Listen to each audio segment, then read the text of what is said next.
মনে হচ্ছে শূন্য বাড়িটা অপ্রসন্ন। অপরাধ হয়েছে আমার, তাই আছে মুখ ফিরিয়ে।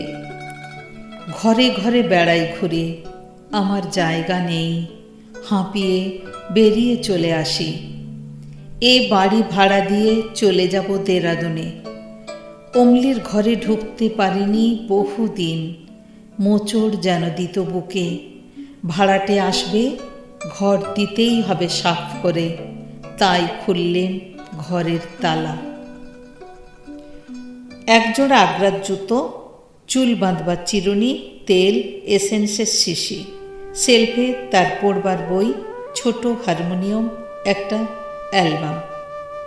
ছবি কেটে কেটে জুড়েছে তার পাতায়। আলনায় তোয়ালে, জামা, খদ্দরের শাড়ি। ছোট কাচের আলমারিতে নানা রকমের পুতুল, শিশি, খালি পাউডারের কৌটো। চুপ করে বসে রইলেম চৌকিতে, টেবিলের সামনে।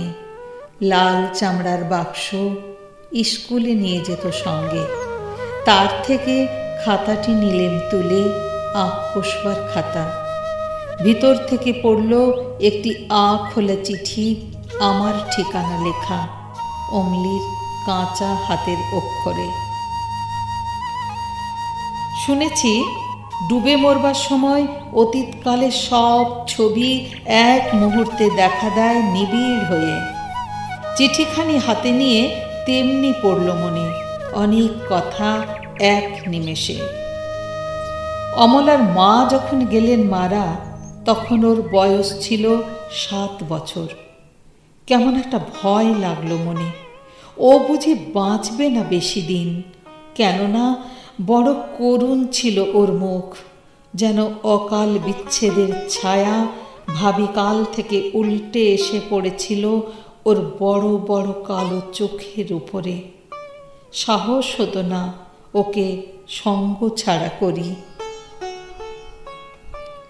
কাজ করছি আপিসে বসে, হঠাৎ হতো মনে, যদি কোনো আপদ ঘটে থাকে। বাঁকিপুর থেকে মাসি এলো ছুটিতে।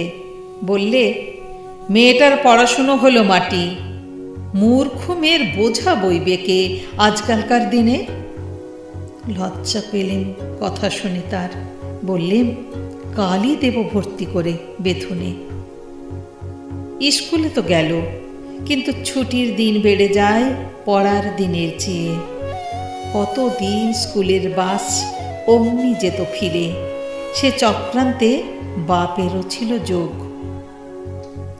ফিরে বছর মাসি এলো ছুটিতে।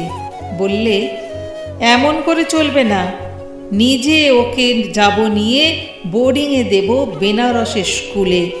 ওকে বাঁচানো চাই বাপের স্নেহ থেকে।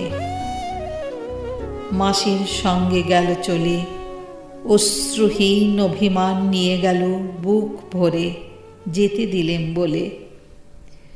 বেরিয়ে পড়লেন বদ্রীনাথের তীর্থযাত্রায়, নিজের কাছ থেকে পালাবার ঝোঁকে। 4 মাস খবর নেই। মনে হলো গ্রন্থি হয়েছে আলগা গুরুর কৃপায়। মেয়েকে মনে মনে সঁপে দিলেম দেবতার হাতে। বুকের থেকে নেমে গেল বোঝা। 4 মাস পরে এলেম ফিরে। ছুটেছিলেন অমলিকে দেখতে কাশিতে। পথের মধ্যে পেলেম চিঠি। কি আর বলবো, দেবতাই তাকে নিয়েছে। যাক সেসব কথা। অমলার ঘরে বসে সেই খোলা চিঠি খুলে দেখি, তাতে লেখা, তোমাকে দেখতে বড্ড ইচ্ছে করছে, আর কিছুই নেই।